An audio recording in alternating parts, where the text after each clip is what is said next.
กรรมเปิดไฟสีฟ้าที่ประตูไซต์เนื่องในโอกาสวันเด็กน้อยโลก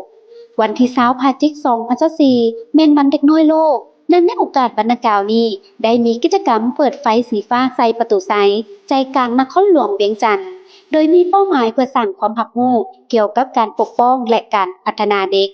กิจกรรมนี้จัดขึ้นท่ามกลางบรรยากาศแห่งความสุขความเบิกบานม่วนซื่น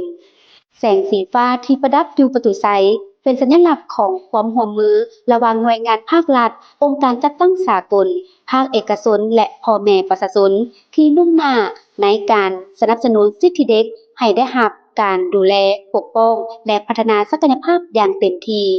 งานนี้ได้รับการตอบรับเป็นอย่างดีจากประชาชนทุกเพศทุกวัยโดยเฉพาะครอบครัวที่พาลูกหลานมาร่วมชมความงดงามของไฟสีฟ้า ซึ่งนอกจากจะสร้างความประทับใจแล้วยังส่งสารสำคัญถึงทุกคนว่าการลงทุนในอนาคตของเด็กน้อยคือการลงทุนที่ยืนยงที่สุดวันเด็กน้อยโลกในปีนี้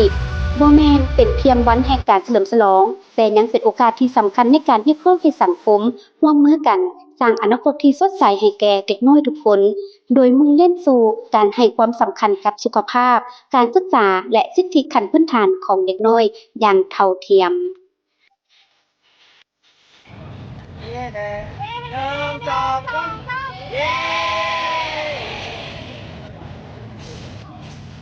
สมเสยวันเด็กน้อยโลกวันที่20พฤศจิกายน